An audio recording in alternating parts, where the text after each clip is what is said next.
ಲಕ ರಸ ಊಟ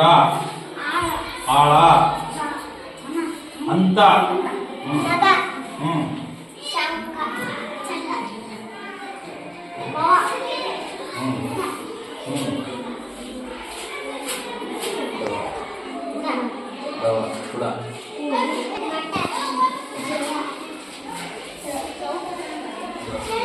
ಏನಂತೀವೋ ಅಂಕಿಗಳಂತಾರೆ ಈಗ ಏನಂತಾರ